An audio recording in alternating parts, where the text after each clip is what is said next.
행복한 안식일입니다. 송도교회를 찾아주신 여러분들을 진심으로 환영합니다. 잠시 헌금 안내가 있겠습니다. 온라인 헌금을 드리길 원하시는 분들은 아래 신한은행 계좌로 보내주시면 감사하겠습니다. 보내주실 때 이름 옆에 11금이면 11, 월정 헌금이면 월정, 그리고 감사 헌금이면 감사라고 써서 보내주시면 감사하겠습니다. 현장 예배에 참석하신 분들은 교회 입구에 있는 헌금함을 이용해 주시면 되겠습니다. 여러분들의 소중한 헌금을 통해 하나님의 재림 사업이 속히 이루어지길 간절히 바랍니다. 그럼 곧 예배가 시작됩니다. 네, 236장 부르고 확인일생 시작하는 기도 해주시겠습니다. 236장입니다.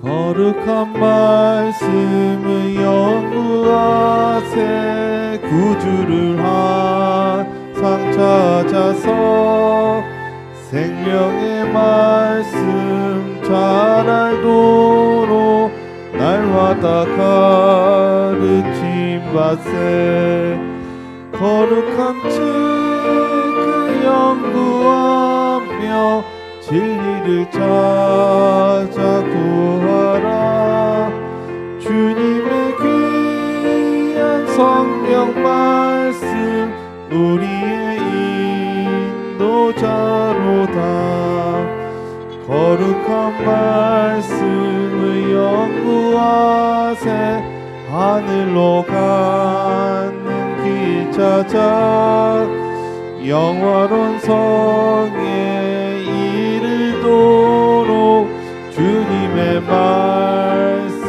지키세 거룩한 책을 연구하며 진리를 찾아 구하라 주님의 귀한 성경 말씀 우리의 인도자로다 거룩한 말씀을 연구하세 죄인을 찾아 나가 진리의 말씀 잘 가르쳐 구주를 믿게 할지라 거룩한 책을 연구하며 진리를 찾아 구하라 주님의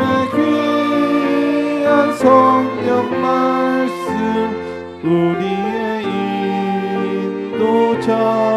인도자로다 하늘에 계신 감사하신 아버지 2024년도 마지막 안식일입니다. 저희들을 이 한 해 동안에 많이 성장시켜 주시고 주님의 사랑을 깨닫게 해주셔서 감사합니다. 저희가 전적으로 주님께 의지할 때 주님께서 도와주심을 많은 체험을 통해서 성도교회 역사심을 저희들 눈으로 보았습니다. 아버지의 이 귀한 자녀들 각 가정을 축복하여 주시고 믿음 가운데 더욱 굳건히 설 수 있게 축복하여 주시옵소서. 아버지 이 시간 저희들 마음을 주님께 오로지 다 바치기를 원합니다. 주님 받아주시고 이 백성들 주님 한 사람 한 사람 주님께서 창조해 주신 이 귀한 영혼들 하나하나를 회복시켜 주시고 주님의 사랑에 이 말씀에 감복하여서 주님을 더욱더 2025년도에 온 마음과 정성과 뜻과 힘과 목숨을 다하여 주님을 사랑하게 주시옵소서.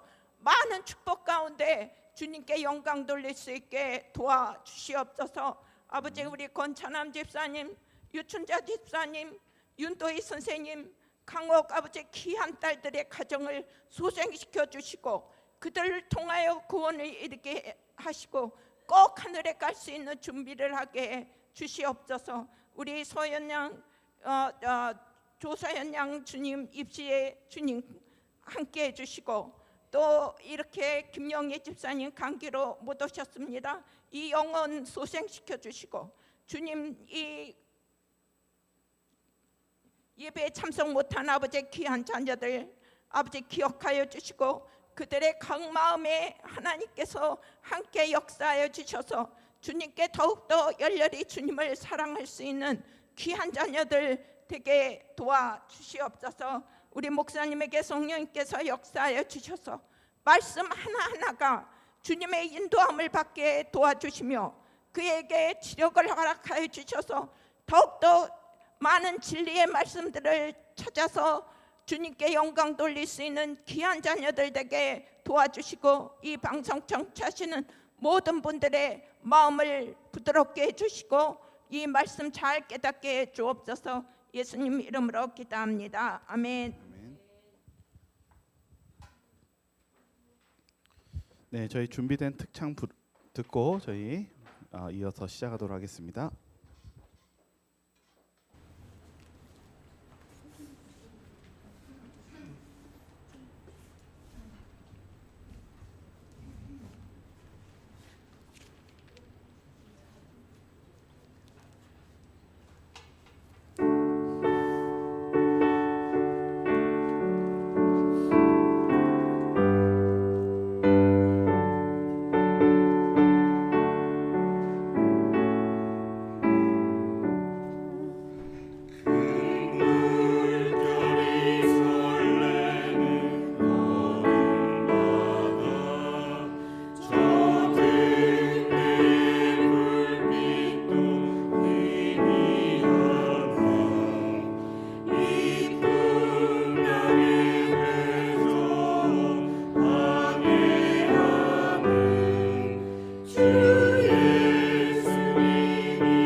네, 행복한 안식일입니다.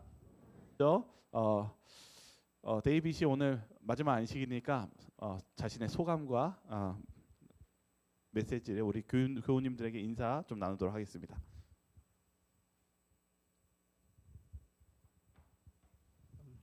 Happy Sabbath Church. 네, 행복한 안식일입니다. It's been almost 2 years now since I've came here. 지금 온 지 한 2년 정도 됐거든요. And you've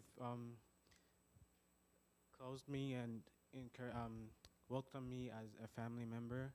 And since as I told the church last week, this church has been like a mini heaven to me until now. 지금까지 저를 많이 아껴주시고 또 환영해주시고 가깝게 대해주셔서 감사했고, 지난주에 저희 오후 늦게 했던 순서에서 잠깐 말씀드린 것처럼 이 성도교회가 저한테 있어서는 작은 천국과도 같았습니다. And I'm grateful for the pastor and the church members for welcoming me and treating me as a family member. And I will always remember you. 목사님이랑 교회 성도님들 다시 한번 저를 가족처럼 대해주시고 아껴주셔서 감사하고 또 제가 항상 기억할 겁니다. And I hope we meet again. Hopefully, if not here in this earth, maybe in heaven when the Lord comes again for the second time. 네, 언젠가 다시 또 만날 수 있게 되기를 기도해 보고요. 혹시 만약에 지구상에 있을 때 못 만난다면 하늘나라에서 꼭 만나게 되길 기대하겠습니다. And thank you so much and 감사합니다. 네, 감사합니다. 네, 잠깐 멈춰 주시고요. 저희가 압니다. 이제 짐 싸가지고 이제 가려면 짐 많이 못 가져가거든요. 그래가지고 저희가 원래는 머그잔도 주고 했는데 분명히 가져갈 때 화낼 수도 있을 것 같아서 저희가 선물을 준비했습니다. 그런데 저희는 선물을 오픈합니다. 왜냐하면 교우님도 궁금하시니까 저희가 선물을 준비했습니다. 여기 꼭 이제 오픈해 주세요. 자, 뭔지 한번 좀 궁금하시죠?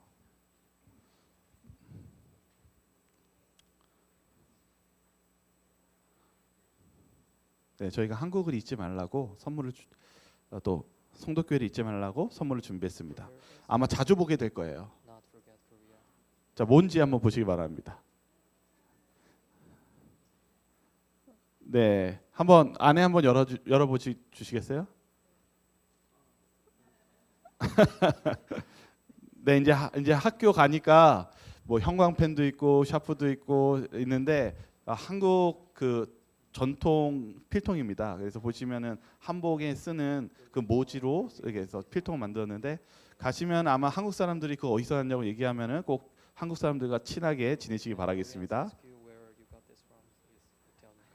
네, 인사하면 그거 가시면 되겠습니다. 예. 네, 우리 데이빗을 위해서 잠깐 저희 또 이제 헤어지기 때문에 잠깐 기도하겠습니다. 사랑이 많으신 하나님 아버지, 오늘 저희들 이제 데이빗과 오늘 마지막 안식일인데 또 이제 미국으로 갑니다. 새로운 도전이 되고 그에게는 또 새로운 어떻게 보면 두려움도 될 수 있습니다. 그러나 주님, 그가 간절히 지금까지도 하나님께서 지켜주시고 이곳에서도 또 무사히 이 학업을 마친 것처럼 이 미국에서도 그가 나머지 해야 되는 그 일들을 무사히 마칠 수 있도록 그를 축복해 주시옵소서. 그곳에 가서도 또 어려움 당하지 않도록 도와주시고 또 당혹 또 여러 가지 시험이 있다면 주님께서는 그를 아시옵고 또 그의 미래를 준비해 주셨다는 것을 저희가 믿습니다. 그의 미래를 지켜 주시옵시고 순간순간마다 주님의 강한 천사가 함께해 주셔서 그가 어려움 당하지 않고 이 모든 것들이 하나님께 영광이 되고 그리고 그들 모든 임무를 완수할 수 있도록 함께하여 주시옵소서. 비록 저희가 헤어지지만 또 다시 만날 것을 고대합니다. 또 다시금 만나서 저희들이 웃으며 다시 한번 또 하나님을 찬양할 수 있도록 도와주시옵소서. 모든 과정에 함께해 주시는 사랑 많으신 예수님 이름으로 간절히 기도드립니다. 아멘. 네, 한 가지 광고가 하나 더 있습니다. 실은 저희가 어제 지난주에 지난주에 또 마지막 송년회의 모임의 오후 프로그램을 했고 이번 주에 저희가 월요일부터 목요일까지 연말 새벽 기도회를 했습니다. 그 영상을 좀 잠깐 보시도록 하겠습니다.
네, 저희가 2개 오늘 이번 주에 있었는데요.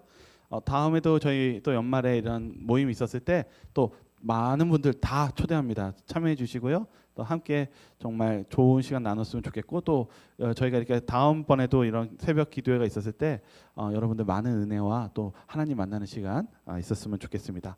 그런 저 여러분들 되시기를 바라겠습니다. 오늘 설교의 제목은 헤세드입니다. 이게 뭐지 하죠. 실은 이제 좀 이따 이제 설명해 드릴 건데요. 우리가 그동안 아가페는 아시죠? 신약에서 아가페가 뭐라고 배웠어요? 하나님의 사랑을 아가페, 절대적인 사랑을 얘기했다고 그랬죠. 이제 구약에 사랑이 있어요. 그게 헤세드입니다. 요거 오늘 한번 좀 같이 좀 은혜를 나눴으면 좋겠습니다. 이번 주에 제가 서점에서 한 책을 읽었는데요. 이찬수 목사의 아는 것보다 사는 것이 중요하다입니다. 이분이 뭐라고 얘기했냐면 처음에 자신이 이렇게 교회를 하고 했었을 때는 뭔가 작고 어렵고 항상 뭐든지 어려우니까 항상 간절해서 누구를 붙잡게 되었어요? 하나님을 붙잡게 되는데 오늘날 세상은 너무나 살기가 뭐해졌어요? 편해졌어요. 실은 저도 오늘날 진짜 배고파서 괴로운 사람은 한국에는 없는 것 같아요. 근데 이분은 책에다 이렇게 쓰더라고요. 오늘날은 참 세상이 편해지면서 좀 많이 편해지면서 간절함이 없어진 것 같다. 간절함이 없어지면서 하나님께 애달프게 찾는 기도도 없어지고 그런 신앙이 없어지는 그런 시대에 살고 있음을 조금 더 염려하면서 쓴 책이었습니다. 어쩌면 우리도 우리의 신앙 속에서 어느 순간 우리가 기도를 적게 하고 그냥 살기 괜찮아지면서 우리의 신앙이 뜨거워지지 않는 우리의 현실을 한번 바라볼 수 있는 그런 내용이었습니다. 여기 로마서 1장 32절에 말씀 한번 같이 한번 읽어보겠습니다. 그들이 이 같은 일을 행하는 자는 사형에 해당한다고 하나님께서 정하심을 알고도 자기들만 행할 뿐 아니라 또한 그런 일을 행하는 자들을 옳다 하느니라. 바울은요, 이 하나님을 떠난 자들에 대해서 죄에 대해서 세세하게 목록을 적어놔요. 뭐 시기하고 질투하고 뭐 여러 가지 온갖 죄들을 하나님을 떠나면 있는 죄들을 구체적으로 적어놓은 다음에 이들에 대해서 이렇게 얘기한 거예요. 그들이 이 같은 일을 행하는 자는 무엇에 해당한다고요? 사형에 해당한다고요. 그런데 그들이 전혀 마음속에 요동함이나 그런 것 없이 평안하면서 뭐라고 얘기했냐면 내가 그런 일을 행하는 것이 무엇하다라고 주장해요? 옳다라고 주장한다는 것입니다. 오늘 우리의 삶도 이러한 이 바울의 메시지처럼 우리의 삶을 좀 재점검해 볼 필요가 있다라고 생각합니다. 오늘 제가 읽었던 또 하나의 책이 있었는데요. 그 책이 뭐냐면 느헤미야의 비전 7가지라는 책이었어요. 이분은 이 느헤미야에 대해서 좀 묵상을 많이 하셨어요. 이분은 선교사였는데 목회자 사모님이었는데 선교사인데 제가 이 책 쭉 읽으면서 참 많은 헌신을 하셨다라고 생각했는데 이렇게 선교사를 가면은 항상 힘든 것 중에 뭐냐면 외로움과 그리고 홀로 있다라는 그런 힘듦입니다. 그런데 그가 느헤미야를 읽으면서 읽었던 묵상한 내용이었어요. 그 중에 한 내용이 무엇이었냐면 이 느헤미야의 부분입니다. 그분이 어떻게 느꼈는지 한번 읽어볼게요. 느헤미야, 예루살렘 성벽이 무너지고 성벽이 불탔다는 사실을 알고 있다. 그러나 다들 그 소문과 소식을 들었음에도 기도하는 자는 드물었다. 어쩔 수 없다고 여기며 포기하는 사람들이 대부분이었다. 고난 앞에 나약하고 소심하게 대처했던 것이다. 이처럼 걱정하는 사람들은 많았지만 정작 무릎 꿇고 진지하게 기도하는 자는 거의 없었다. 그러나 느헤미야는 달랐다. 느헤미야 시대 때에는 성전의 건축을 하다가 여러 방해와 그리고 여러 어려움 속에서 실은 왕의 명령으로 이 성전 건축이 중단되었습니다. 여러분들도 어떤 어려움과 역경이 왔었을 때 우리는 무엇 해버리고 맙니까? 처음에 이거 어떡하지? 이거 이러면 안 되는데 하다가 어느 순간 무엇 해버리고 있어요? 포기해버리고 있어요. 근데 여기 느헤미야가 어떻게 했다라고 얘기하냐면 성경은 이렇게 기록하고 있어요. 내가 이 말을 듣고 앉아서 울고 수일 동안 슬퍼하며 하늘의 하나님 앞에 금식하며 기도하였다라고 얘기합니다. 여러분, 느헤미야 시대 때 모든 일들이 화평한 게 아니었습니다. 절망이었고 더 이상 희망이 없는 것 같이 보였을 때 느헤미야는 무엇했다고요? 그것을 슬퍼하고 어떻게 했어요? 기도했다고 얘기합니다. 여러분, 여기에서 또 제가 마음의 감동을 받았던 게 무엇이었냐면 느헤미야가 슬퍼할 때 왕이 그를 도와주겠다고 원하는 것을 말하라고 합니다. 그런데 여러분 같으면 어떻게 요청하면 좋을까요? 왕이 소원을 들어주겠다고 하면은 이 성전이 무너졌으니까 뭐 해주면 돼요? 이 성전 좀 어떻게 해달라고 하면 돼요? 지어달라고, 좀 돈 좀 쓰고 군사 쓰고 다 써서 지어달라고 하면 되잖아요. 근데 느헤미야가 뭐 했는지 아십니까? 왕에게 그런 요청을 안 했어요. 어떻게 했냐면 하나님께 기도했습니다.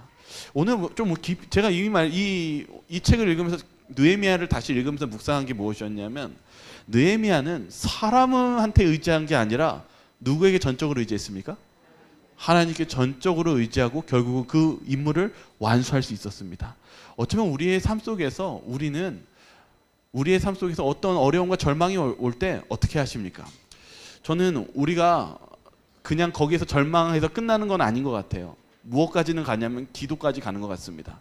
그러나 기도에서만 멈추면 안 된다는 것을 오늘 느끼게 되었습니다. 우리는 기도에서 멈추는 것이 아니라 무엇 해야 됩니까? 움직여야 됩니다. 그것을 우리는 에스더를 통해서 알 수 있습니다. 에스더서에서 이 외삼촌이 이 유대인이 죽게 되었을 때 에스더에게 이런 말을 합니다. 한번 우리 같이 한번 읽어볼까요? 4장 14절입니다. 내가 시작. 왕후의 자리를 얻는 것이 이때를 위함이 아닌지 누가 알겠느냐 하니. 이 에스더는 여왕이에요. 실은 자신은 뭐 당할 필요는 없어요. 자기만 죽지 않으면 뭐 다행 아닙니까? 그런데 외삼촌이 이렇게 얘기합니다. 네가 거기에 있는 것은 실은 누가 부르신 것인지 아냐고 물어봐요. 하나님께서 그 자리에 부르신 것임을 네가 알지 못하느냐라고 질문하십니다. 실은 에스더가 이 말을 듣고 나서 금식 기도를 합니다. 그리고 뭐라고 얘기합니까? 기도를 한 후에 죽으면 죽으리라 하면서 왕의 명을 어기고 왕을 만나러 갑니다. 여러분, 우리는 삶에 있어서 늘 언제나 역대에 우리의 마음속에 파도와 같은 큰 파도 속에서 어려움을 경험하게 됩니다. 그러나 하나님, 오늘 아침에 우리 배웠을 때 남은 무리에 대해서 배웠잖아요. 남은 무리가, 노아가 어떤 사람이 남은 무리였다고요? 가인이 남은 무리였다고요? 아니요. 뭐 할 때 남은 무리였습니까?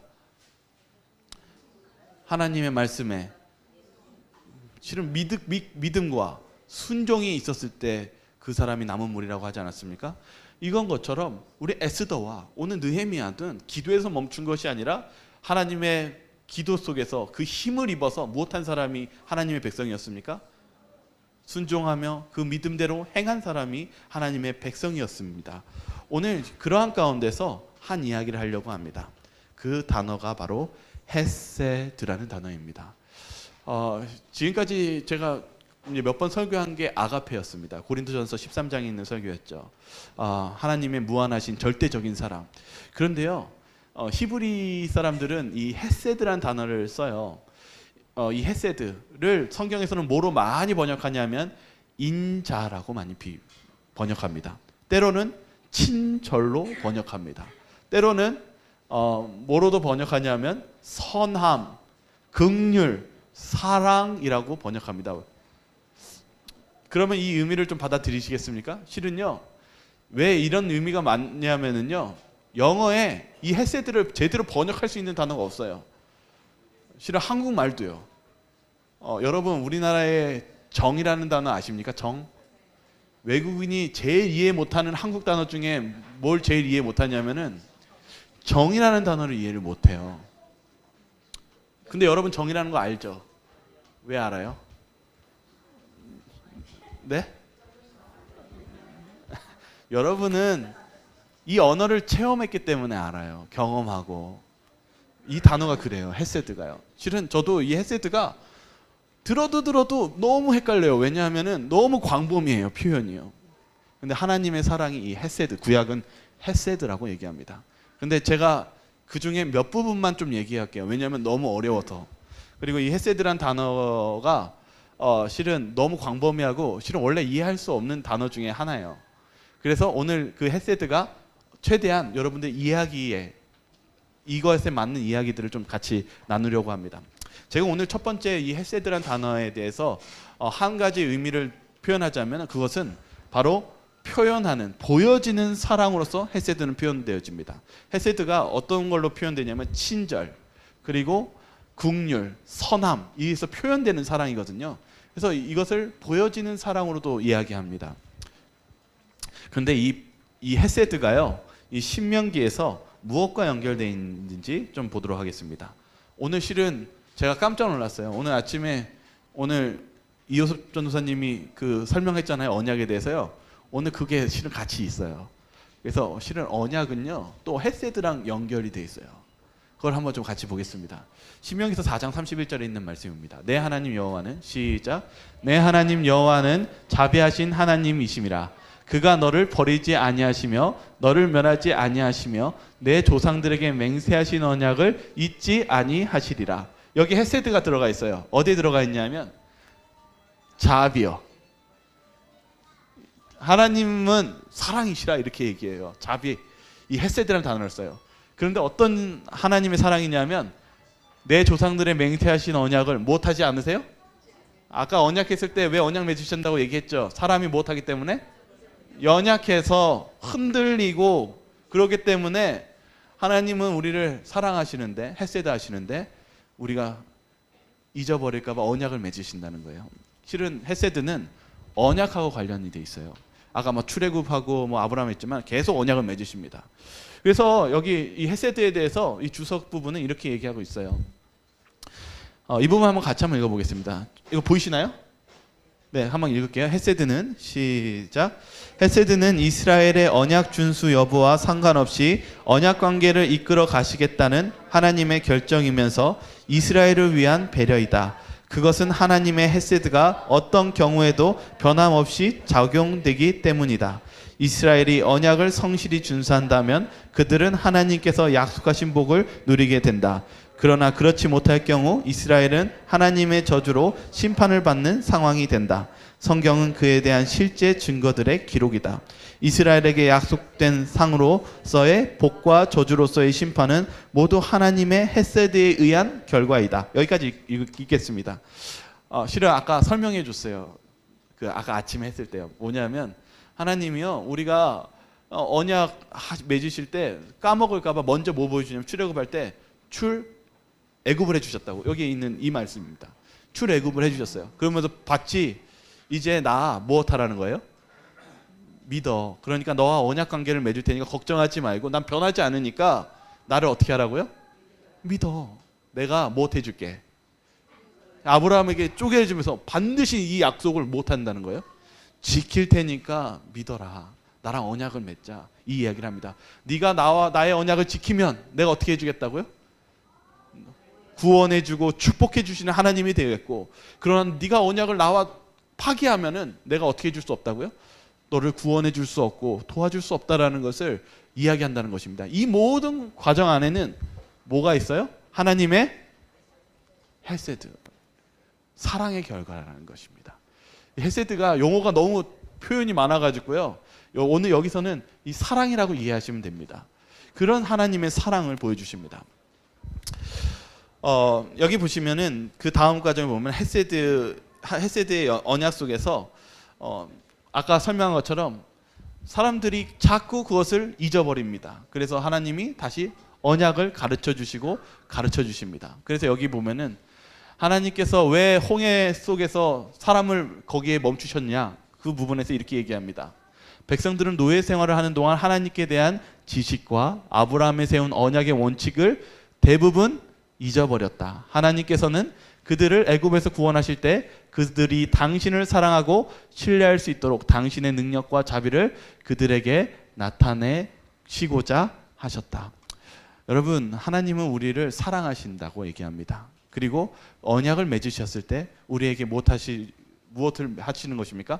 잊지 말게 다시 해주십니다. 그러한 헤세드를 우리는 하나님께 하나님께 붙잡고 나아가야 될 것입니다. 근데 제가 이번 주에 읽었던 한 책이 있었어요. 근데 이 책은 나오미에 대한 룻기서에 대한 이야기입니다. 오늘 헤세드에 대한 설명이 실은 나오미에 대한 설명으로, 룻에 대한 설명으로서 여러분들이 어떠한 헤세드인지를, 하나님이신지를 우리가 좀 받아들였으면 좋겠습니다. 룻기는요, 헤세드가 딱 3번 나와요. 실은 여러분 헤세드란 단어가 룻기에서 이제 이 룻기서에서 무엇에 대한 문제가 나오는 거냐면 하나님이 정말 나를 헤세드 하시는가에 대한 이 충동에서 나온 사건이 이 룻기서입니다. 여러분 잘 알다시피 룻기는 누가 먼저 슬픔에 빠져 있는 사건입니까? 나오미요. 나오미가 슬픔에 쌓여요. 여러분 왜 슬픔에 쌓이신지 아시죠? 무슨 일이 벌어졌어요? 나오미가 실은 저기 외국에 살았어요. 살아가지고 남편이랑 가가지고 어떻게 했어요? 2 아들 낳고 또 2 아들 장가 보내고 행복하게 살았는데 누가 먼저 갑자기 죽었어요? 남편이 죽고 그 다음에 또 누가 죽었어요? 아들 죽고 누구만 남았어요? 며느리 2명과 나오미만 남았어요. 여러분 이 나오미가 뭐가 왔어요? 인생에 한 명 잃는 것도, 가족 1명 잃는 것도 너무나 큰 슬픔인데 어떤 일이 벌어졌어요? 남편과 자식을 다 죽었을 때 여러분의 인생이 어떤 상황인 것 같습니까? 네? 그냥 절망일까요? 여러분들 이 나오미의 절망이 그냥 절망일까요?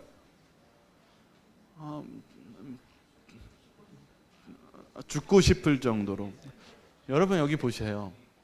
룻기 1장 13절에 있는 말씀입니다. 같이 한번 읽어볼게요. 여호와의 손이, 시작. 여호와의 손이 나를 치셨으므로 나는 너희로 말미암아 더욱 마음이 아프도다 하매. 나오미가 자신의 상황을 뭐라고 표현합니까? 하나님이 나를 어떻게 했다고요? 이거 좀 나중에 혹시 룻기서 읽어보시면 룻이 고향으로 돌아갈 때 자신을 나오미라 부르지 마라, 나를 마라라 부르라 이라고 했을 때 뭐라고 얘기하냐면 나는 하나님이 버리셨다, 막 자기 끝장났다라고 얘기해요. 이 표현은 뭐냐면 나오미가 지금 신앙이 완전히 무너져가지고 이 이야기를 하는 것입니다. 오늘 이 내용의 주제는 하나님이 나를 사랑하시는가? 오늘 아까 특별히 오늘 대화 속에서 헤세드의 단어 속에서 보여지는 사랑이라고 얘기했잖아요. 나오미는 괴로웠어요. 왜냐하면 하나님이 나한테 사랑을 못 하시길 원해요? 나오미가 뭘 하길 원해요? 하나님이 나에게 사랑을. 여성들이 이런 말 많이 하잖아요. 나 사랑하면 뭐 해달라고 얘기해요? 표현해달라고 얘기하잖아요. 이 헤세드에서 지금 이 여인, 이 나오미가 하나님의 사랑을 보고 싶어 하는데 보지 못하는 것 같아서 못하고 있어요? 절망하고 실은 망가져 있어요. 나오미는 망가졌어요. 지금 이 상황 속에서 아무런 희망이 없어요. 근데 오늘 여기 이 성경의 제목이 뭐입니까? 잊지 마세요. 이 성경은 항상 중요한 인물을 성경의 제목으로 써요. 나오미의 서예요? 무슨 서예요? 룻기서죠. 룻이 뭐라고 얘기하는지 좀 볼 필요가 있어요. 룻기서 1장 16절에 있는 말씀입니다. 룻이 이르되, 같이 읽겠습니다. 시작. 룻이 이르되 내게 어머니를 떠나며 어머니를 따르지 말고 돌아가라 강군하지 마옵소서. 어머니께서 가시는 곳에 나도 가고 어머니께서 머무시는 곳에서 나도 머물겠나이다. 어머니의 백성이 나의 백성이 되고 어머니의 하나님이 나의 하나님이 되시리니. 여러분 룻기가요 뭐라고 얘기하냐면 떠나라고, 이제 나오미가 떠나라고 얘기했을 때 무슨 이야기를 꺼내기 시작해요? 하나님에 대한 이야기를 시작합니다. 그러면서 하나님에 대해서 포기하겠다는 거예요? 포기하지 않겠다는 거예요? 뭐라고 얘기하고 있어요? 실은 여러분들이 잊지 마셔야 되는 게, 저는 이 그림을 항상 이 그림 고를 때 이거 좀 매치되는 걸 자꾸 찾으려고 노력하거든요. 여러분 나오미만 가슴이 아팠을까요? 룻도 가슴이 아팠을까요? 여러분 나오미가 너무 처절하니까 나오미만 아픔이 보이시지만은 룻도 무너집니다. 여러분 룻도 남편을 잃고 자식도 없는 완전한 희망이 없는 상태예요. 그런데 나오미는 다 끝장났다라고 얘기하는데 룻이 뭐라고 얘기하냐면 하나님 계십니다, 이런 얘기를 하는 거예요. 누가요? 이방 여인이. 여기 특별히 이 주석은 뭐라고 했냐면 룻이 어머니와 그 나오미와 그의 가족을 통해서 하나님의 형상을 바라보고 반사된 모습이었다고 기록하고 있어요. 그러니까 나오미는 희미한 그 하나님의 형상을 무엇하고 있어요? 반사하고 있어요. 이 말은 다시 말하면 오늘 헤세드에 대한 이야기인데, 하나님 헤세드가 안 보여라고 얘기하는데 룻이 얘기해요. 헤세드 할 수 있어라고 얘기하고 있어요. 그래서 좀 나중에 이 헤세드가 딱 룻기에는 3번 나오는데, 이 나오미가 뭐라고 했냐? 나오미가 룻에게 이렇게 얘기해요. 네가 나한테 헤세드 해주는구나. 이 여인이 자꾸 누구의 사랑을 자꾸 반사하려고 그래요? 하나님의 사랑을 포기하지 않고 절망 가운데 앞이 안 보이는데 하나님 계셔. 하나님 사랑을 자꾸 표현하려고 합니다. 그래서 이 룻은 이렇게 이야기합니다. 룻기 1장 17절에 있는 말씀입니다. 같이 한번 읽어보겠습니다. 어머니께서 시작. 어머니께서 죽으시는 곳에서 나도 죽어 거기 묻힐 것이라. 만일 내가 죽는 일 외에 어머니를 떠나면 여호와께서 내게 벌을 내리시고 더 내리시기를 원하나이다 하는지라. 오늘 아까 언약에 대해서 배웠죠. 룻은, 이 나오미는 이 언약이 마치 뭐 한 것 같아요. 지금 마음이 흔들리고 막 힘드니까 언약이 마치 뭐 한 것 같아요. 네? 언약이 뭐 한 것 같아요. 하나님이 정말 나 도와주시는가, 도와주시지 않는 거 아니야 하면서 뭐 한 것 같아요. 언약이요. 언약이 깨진 것 같이 느껴지잖아요. 근데 룻이 뭘 꺼냈는지 아십니까? 내가 어머니 버리면 어떻게 된다고요? 누가 벌을 내리신다고요? 하나님이. 룻이 뭘 꺼내냐면 하나님의 언약을 다시 꺼냅니다. 아니에요. 하나님의 언약은 바뀌지 않아요. 내가 어머니 버리면 내가 어머니를 깨면 하나님의 언약이 깨져서 누가 나를 버리신다고요? 하나님이 나를 버리셔요. 그러니 하나님의 언약을 전 지켜야 돼요 라고 하면서 이 룻이 헤세드를 주장합니다. 여기 보시면 이렇게 적혀 있어요. 룻의 마음을 끈 나오미의 아름다운 성품의 비결, 곧 항상 다른 사람을 먼저 배려하는 마음이 여기에 나타난다. 비록 나오미는 자신의 상실감을 통렬하게 느끼고 있었지만 이 경험이 삶을 바라보는 그녀의 태도를 흐트러뜨리지는 못했다. 그녀의 가치관은 여전히 균형을 유지했다. 저희를 위하여 자신의 삶을 조정한 그리스도의 모습이 그녀의 삶에 반영되어 있다. 이 룻기가 누구의 모습이 나타나고 있어요? 그리스도의 그 사랑이 나타나고 있었다고 얘기합니다. 오늘 제가 읽었던 책 중에 제가 가장 마음에 와닿았던 책이 이 소외된 이들의 하나님이라는 미국인 여성 신학과 교수예요. 근데 이분이 이 룻기에 대해서 쭉 연구하는데 특별히 헤세드를 중심으로 연구했는데 이분이 뭐라고 썼는지 한번 좀 볼 필요가 있어요. 한번 같이 한번 읽어보겠습니다. 한번 여기 읽어볼까요? 롯이 시작. 롯이 나오미를 사랑해서 어느 정도까지의 일을 해냈는지 알게 될 것이다.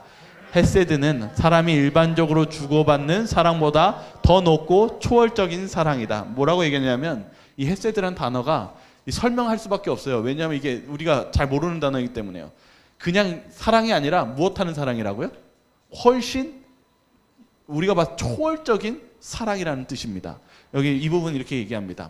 이 지점에서 하나님의 선지자 엘리야가 바알 선지자 450명과 아세라 선지자 400명 이상의 대결한 이야기가 떠오른다. 인간적으로 말하자면 그것은 승산이 전혀 없는 싸움이었다. 롯의 결정도 그와 비슷하게 흘러간다. 시어머니는 하나님에 대해 심한 말을 하면서 롯을 밀어내고 있고 베들레헴에서 기대할 수 있는 것이라고는 고통과 고난뿐인데 롯이 나오미와 나오미의 하나님을 받아들인다. 여러분 이때 당시에 과부가요 이국 땅에 이 세상을 산다는 것은 매우 위험한 일이고 매우 무엇한 일이냐면은 힘든 삶입니다. 롯이 지금 결심한 이 사랑은요 인생이 평탄대로로 가는 길입니까? 아니면은 이제 어려운 길을 가고 있는 길입니까? 이제 굉장히 어려운 길을 가고 있습니다. 특별히 롯은 이방인이었습니다. 이제 이 삶이 어떠한 삶인지를 다음 성경절을 통해서 좀 보도록 하겠습니다. 롯은 그 어머니를 모시겠고 어머니를 책임지겠다라고 약속합니다. 그것이 자신의 언약이라고 생각합니다. 그래서 그가 베들레헴에 왔을 때 그 다음 날 첫 번째 한 일이 무엇이었습니까? 가만히 있는 것이었습니까? 어머니 어떻게 해요? 그들을 가지고 있는 거 아무것도 없으니까 못하는 게 지금 제일 중요해요. 어떻게든 어머니를 못 해야 돼요. 먹여 살려야 되죠. 여기 보시면 룻기 2장 2절과 3절입니다. 모압 여인. 같이 읽겠습니다. 시작. 모압 여인 룻이 나오미에게 이르되 원하건대 내가 밭으로 가서 내가 누구에게 은혜를 입으면 그를 따라서 이삭을 주겠나이다 하니 나오미가 그에게 이르되 내 따라 갈지어다 하매 룻이 가서 베는 자를 따라 밭에서 이삭을 줍는데 우연히 엘리멜렉의 친족 보아스에게 속한 밭에 이르렀더라. 여러분, 우리는 룻을 통해서 배울 점이 있어요. 정말 절망 속에 있는 그 상황 속에서 룻이 나오미에게 어떻게 했냐면 항상 희망차고 못하냐면은 믿음의 모습을 보여줍니다. 어떻게 하냐면 나오미는 여기서 성경에서 보면은 아무런 일을 하지 않아요. 어쩌면 마음이 그만큼 큰 상처와 상심이 있었던 것 같아요. 근데 룻이 어떻게 해요? 어머니, 저 나가서 못 하겠다고 해요? 네? 이삭을 좀 줍고 오겠다라고 얘기해요. 실은 이것은 대단한 문제였어요. 왜냐하면은 이때 당시의 사사시대는 뭐가 없던 시대예요? 왕이 없던 시대, 다시 말하면 무법한 시대였습니다. 실은 저는 가끔 외국 나가면 이걸 느낍니다. 정말 우리나라가 치안과 법이 잘 되어 있는 나라라는 걸 많이 느껴요.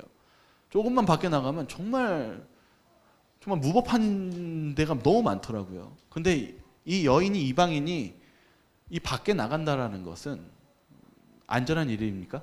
아니, 굉장히 위험한 일이었어요. 실제로도 이 이방인들이 가면은 실은 남성들이 해코지하거나 그리고 좀 많은 나쁜 일들을 많이 당한 일이 많았기 때문에 이 여인이 분명히 무엇하는 것이 있었냐면 위험한 일이 있었어요. 근데 이 여인이 무엇하고 나갔어요? 여기 있습니다. 오늘 언약과 헤세드를 배웠죠. 하나님은 나를 못하셔? 사랑하셔. 변하지 않고 사랑하죠. 하나님께서 나를 분명히 나랑 언약을 맺으셨으니까 못하고 가는 거예요? 이 여인이 지금 못하고 가는 거예요. 희망이 없는 상황에서요. 믿고 나가는 것입니다. 근데 여기 성경은 이렇게 얘기합니다. 우연히 누구에게 갔다고요? 친족 보아스에게 속한 밭에 이르렀더라. 그 다음 이야기를 보시죠. 룻기 2장 9절과 10절, 11, 12절에 있는 말씀입니다. 한번 같이 한번 읽어볼까요? 시작. 내가 그 소년들에게 명령하여 너를 건드리지 말라 하였느니라. 목이 마르거든 그릇에 가서 기러운 것을 마실지니라 하는지라. 롯이 엎드려 이르되 당신이 어찌하여 내게 은혜를 베푸시며 나를 돌보시나이까 하니 보아스가 그에게 이르되 내가 시어머니에게 행한 모든 것과 내 부모와 곡을 떠나 전에 알지 못하던 백성들에게로 온 일이 내게 분명히 알려졌느니라. 여호와께서 내가 행한 일을 보답하시기를 원하며 이스라엘의 하나님 여호와께서 그의 날개 아래 보호를 받으러 온 내게 온전한 상 주기를 원하노라 하는지라. 당신이 이 하녀를 위로하시고 마음을 기쁘게 하는 말씀을 하셨나이다 하니라. 오늘 여기 룻기 2장을 보면은요, 여러 가지 내용이 다 포함되어 있어요. 왜 그러냐면 이 여인이 가니까 보아스가 처음 이 여인을 보고 나서 한 말이 있어요. 이 소년들에게 뭐라고 얘기하냐면 이 여인을 못하지 말래요? 건드리지 말래요. 그 말은 뭐냐면 이 여인이 이삭 주었을 때 소년들이 못할 수 있다라는 거예요. 어떻게 할 수 있다라는 거예요? 시비 걸거나 나쁜 일이나 건드릴 수 있다는 것입니다. 아마 이 여인이 보아스가 아닌 다른 곳에 갔으면 충분히 있을 수 있었던 일들이었습니다. 그런데 보아스가 어떻게 했냐면 보호를 해줍니다. 그리고 이제 성경에 좀만 보면은 단과 단 사이에서 이삭을 주었대요. 이걸 왜 얘기하냐면 이제 이 이야기를 해드리겠습니다. 이 소년들이요, 다 일꾼들이요, 하루 일당을 받는 일꾼들이요.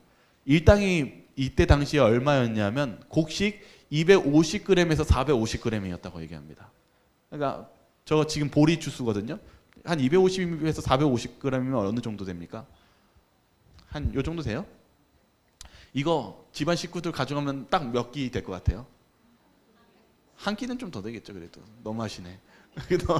그래도 하루는 딱 먹을 용량이죠. 그러니까 이들의 노동이 가치가 정말 어떻게 해요? 아주 참 귀하고 그렇게 높지가 않았어요.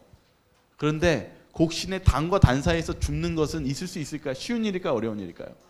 안 해줘요. 이런 나그네에게 줄 수가 없어요. 그럼 열받죠. 그래서 어떻게 하냐면 막 내쫓거나 해코지하거나 이렇게 합니다. 그런데 은혜를 베풀어서 이 여인에게 어디에다가 죽게 하냐면 단과 단 사이, 추수하고 있는데 그 옆에서 곡식을 줄게 해요. 얼마나 주웠을까요? 네? 제가 이거 수치를 제가 변환했어요. 얼마나 주셨느냐면 루시요 22리터를 주셨대요. 부피로. 22리터면 그 이만한 생수 2리터짜리 11개입니다. 얼마나 축복을 은혜를 받았어요? 그들이 생각하는 일당보다도 얼마나 받았어요? 몇 배도 아닙니다. 그냥 몇십 배를 받은 것입니다. 근데 이 이야기를 합니다. 이 여인은요, 이해를 못하는 거예요. 그래서 이렇게 질문해요. 어찌하여 내게 은혜를 베푸시며 나를 돌보시나이까? 이 질문을 합니다. 이제 보아스가 뭐라고 얘기해요? 네가 전에 알지 못했던 백성들에게 온 일, 그리고 시어머니에게 행한 모든 것을 내가 분명히 못했다? 들었다. 내가 이렇게 하는 것은 이렇게 얘기해요. 하나님 여호와께서 그의 날개 아래 보호를 받으러 온 내게 온전히 상 주시기를 원하노라. 여러분, 이 롯은요, 하나님의 약속을 믿고 어머니를 사랑하면서 못했어요? 헤세드했어요. 사랑을 표현했어요. 하나님 살아계세요. 어머니 이걸 보세요. 라고 하면서 믿음으로 갔어요. 그런데 하나님께서 그를 어떻게 응답하셨어요? 우연히 보아스의 집에 가는 이 모든 과정 속에 하나님께서 응답해 주셨고, 이거 보아스가 대답해 줍니다. 이거 실은 네가 그냥 받는 게 아니라 네가 살아온 이 모든 과정을 하나님께서 들으시고 나를 통해서 너를 사랑하고 있다는 것을, 헤세드하고 있다는 것을 이렇게 보여주고 있다라고 얘기합니다. 그러자 이 여인이 이렇게 얘기합니다. 당신이 이 하녀를 무엇 해줬어요? 위로하시고 무엇 해주셨대요? 마음을 기쁘게 하는 말씀을 하셨나이다. 이 그녀에게 믿음의 속에서 혼란하고 있는 시험 속에서 가장 필요한 무엇을 들었어요? 하나님이 그 헤세드 하시는, 사랑하시고 계시다는 사랑의 응답을 받음으로써 그 기쁨의 응답을 고백하고 있었다는 사실입니다. 여러분, 이 헤세드는요 또 옮겨지기도 해요. 그녀가 22리터 되는 그 어머니 하면서 그 음식 먹었던 것도 다 챙겨가지고 딱 돌아갔는데, 이 나오미가 아무것도 하기 싫어하고 슬픔에 잠겨 있었을 때 이 롯의 그 모습을 보면서 어떤 마음을 느꼈을까요? 루키 22장 22절에 그 헤세드가 다시 등장합니다. 한번 같이 한번 읽어볼까요? 그가 살아있는 자와 죽은 자에게 은혜 베풀기를 그치지 아니하도다. 여인이 실은 나오미가 뭐라고 표현해요? 실은 여기 그가라는 이 질문을 누구인지를 얘기를 못해요. 보아스인지 하나님인지. 그런데 아마도 우린 뭐라고 믿으면 될까요? 실은 우리 둘 다 믿으면 돼요. 둘 다. 하나님이고 보아스고 둘 다 하나님께서 그가 살아있는 자와 죽은 자에게 은혜 베풀기 헤세드를 그치지 아니한 분인지를 이제 나오미가 못했어요? 깨우쳤어요. 여기서부터 나오미가 살아납니다. 여러분, 우리가 절망에 빠졌을 때 우리는 어떻게 이 극복을 해야 될까요? 우리가 이런 나오미처럼 루키처럼 우리가 절망에 빠지면 우리에게 필요한 건 뭐냐면 헤세드입니다. 사랑입니다. 우리가 절망에 빠졌을 때는 하나님의 사랑을 통해서 이 문제를 극복해 나가야 됩니다. 룻기와처럼 룻이 그 사랑을 끝까지 붙잡으면서 나아가는 그 믿음처럼 저와 여러분들도 그 믿음을 굳건히 붙잡으시면서 나아가시길 바랍니다. 여기 주석 부분은 이렇게 이야기하고 있습니다. 같이 한번 읽어볼까요? 룻이 시작.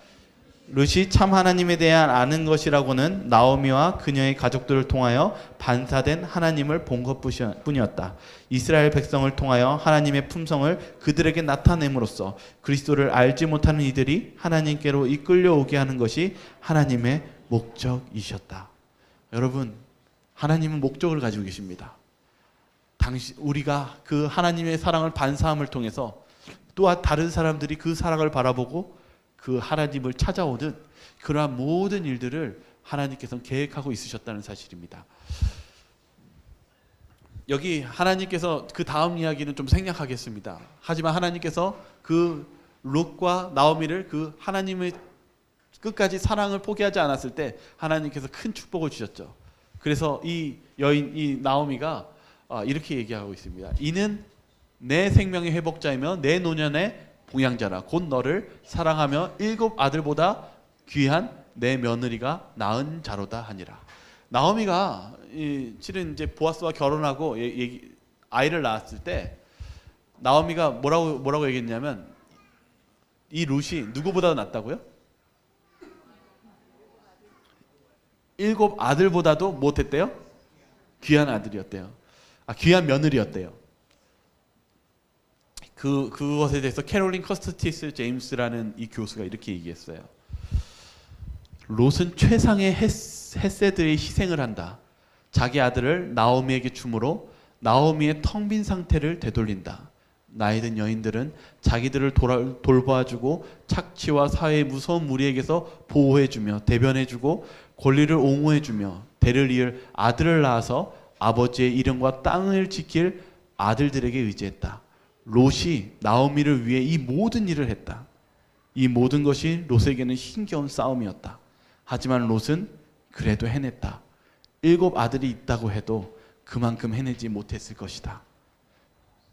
여러분, 롯의 헤세드가 어떤 사랑인 것 같아요? 정말 쉬운 일이었어요? 정말 일반 아들이 해도 쉽지 않은 일들을 어떻게 했어요? 하나님을 붙잡으면서 믿음으로 나아갔다는 것입니다. 여러분, 우리의 삶 속에서 그러한 믿음을 좀 가지시기 바라겠습니다. 실은 우리가 쉽게 절망하는 시대에 살고 있어요. 그리고 연약한 마음을 가지고 있는 시대에 살고 있습니다. 그러나 그러할 때 롯과 같이 이 모든 문제를 주님을 의지하면서 주님께서 이루실 것을 믿고 힘차게 하나님의 믿음을 향해서 발걸음하시는 저와 여러분들 되시기를 바라겠습니다. 이제 하나가 더 남았는데요. 여러분, 문제 하나 낼까요? 헤세드가 라는 단어가 어디에 가장 많이 나오는지 아십니까? 헤세드니까 구약에서만 찾으시면 돼요. 헤세드가 어디에 가장 많이 나올까요? 네? 네? 뭐라고 자꾸 얘기하시는데, 네? 시편이요? 왜요?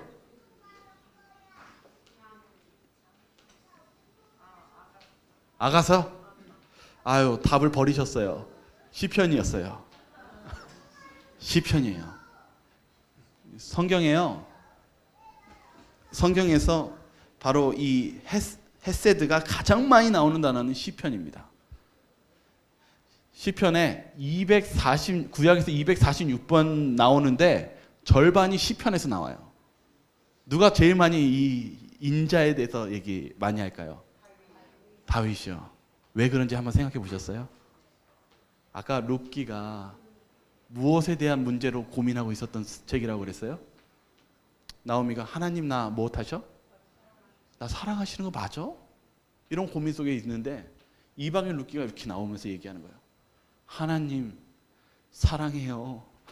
하나님은 끝까지 우리를 지키세요 라고 하면서 이 룻기가 무엇했어요? 절망과 눈물밖에 안 나는데 문을 확 열고 그 위험 속에서 하나님 믿고 나아가기 시작했어요. 룻기가 무엇했어요? 그러면서 하나님의 무엇을 느끼기 시작했어요? 하나님의 사랑을 느끼기 시작했어요. 그 사랑이 나오미에게 전염됐고, 그리고 나서 누구를 낳았어요?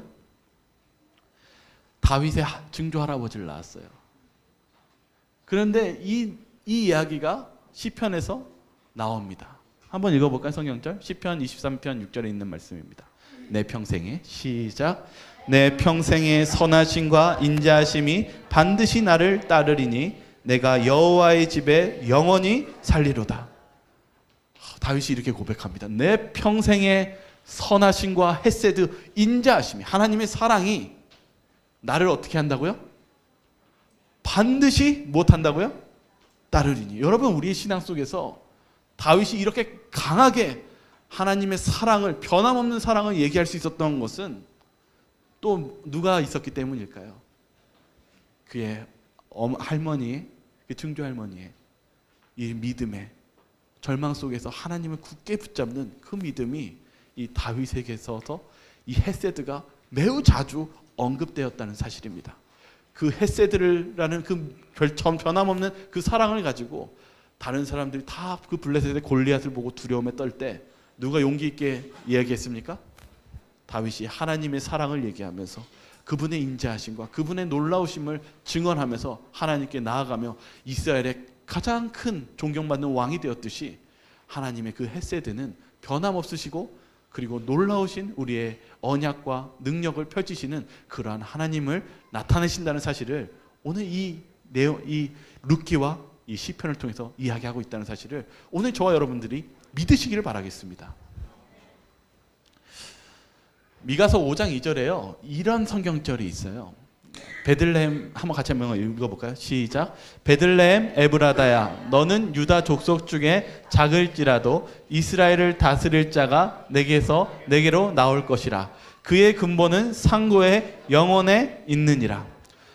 이 미가서 5장 2절은 바로 예수 그리스도의 탄생에 대해서 얘기하는데요. 그 전에 이 앞에 보시면은 너는 유다 족속 중에 작을지라도라는 이것을 성경학자들이 두 가지 주장을 해요. 첫 번째는 누구냐면 이 베들레헴에서 작은 사람 누구를 얘기할까요? 대표적으로 다윗을 주장하죠. 근데 어떤 성경 신학자는 이것을 누구에 대해서 얘기하냐면은 룻이라고 주장합니다. 굉장히 실은 이방인으로서 가장 작고 연약한 자였는데 그 연약한 이 사람의 무엇을 통해서요? 하나님을 붙잡는 헤세드를 통해서 누가 태어났다고요? 예수 그리스도의 끝없는 우리를 위해서 십자가에 달려 돌아가신 사랑을 얘기합니다. 근데 실은 이 두 주장이 어떤 주장이든 중요한 것은 무엇이냐면은 하나님께서 우리들에게 헤세드, 그 사랑을 보여주시기 위해서 이 땅에 오셨다는 사실입니다. 그래서 여기 보시면 이렇게 기록하고 있어요. 그리스도께서는 친히 인성을 쓰고 오셔서 한없이 무거운 저주의 짐을 지고 당신의 영혼을 죄를 위한 희생제물을 드릴 것이었다. 그러나 천사들은 비록 그분에게 굴욕을 당할지라도 그분께서는 지극히 높으신 하나님의 아들이심을 그분의 속성에 알맞는 위엄과 영광으로 사람들 앞에 나타나실 것으로 기대하였다. 오늘 우리가 잊지 말아야 되는 것은 하나님께서, 예수님께서 바로 우리에게 그런 끝없는 사랑, 변함없는 사랑을 우리에게 베푸신다는 사실입니다.